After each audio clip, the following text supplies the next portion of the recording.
Hello everyone, কেমন আছো তোমরা সবাই? আশা করি তোমরা সবাই ভালো আছো। আমিও কিন্তু খুব ভালো আছি।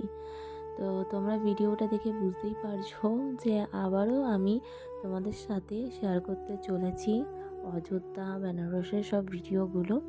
আগের ভিডিও মানে লাস্ট আমি যে ভিডিওটা শেয়ার করেছিলাম পুজোর আগে, আমরা রাম মন্দির দর্শনে গিয়েছিলাম, তার পরের ভিডিওগুলো এখন একটা একটা করে চলো শেয়ার করা যাক।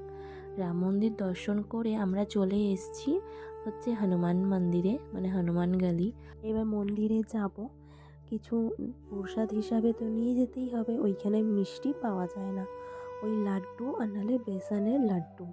তারপরে অনেক সিঁড়ি বেয়ে আমরা উপরে উঠে যাচ্ছি। আর সেদিন একটু ভিড়টা কমই ছিল, পরে যখন দেখলাম অনেক ভিড় হয়ে গেছিলো।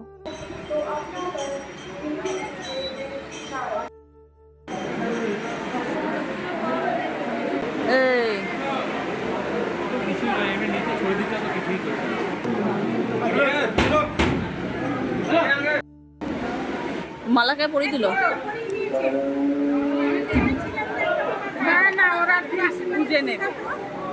প্রত্যেকটা তীর্থস্থানে যেভাবে পুজো হয় ঠিক সেইভাবেই এখানেও পুজো হয়। এত ভিড় হয় যে তুমি শান্তি করে পুজো দিতে পারবে না।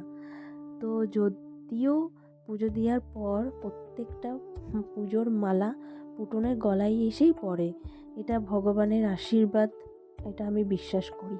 তারপরে দেখো এখানে মার্কেটে অনেক কিছু বিক্রি হচ্ছিলো, আর আমার এই চুড়িগুলো খুব পছন্দ হলো। আর এখানকার ফুচকা না একটু আলাদা। এই যে হাঁড়িগুলো দেখতে পাচ্ছ, প্রত্যেকটা হাঁড়িতে আলাদা আলাদা করে ফ্লেভার। রাহুলকে বললাম তুমি খাও, তারপরে আমি খাচ্ছি।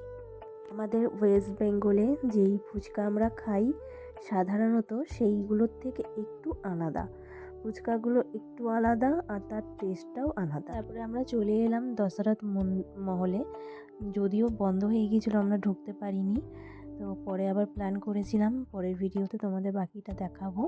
আর পুটুন পাখিকে কেমন লাগছে তোমরা কমেন্ট করে জানিও তো।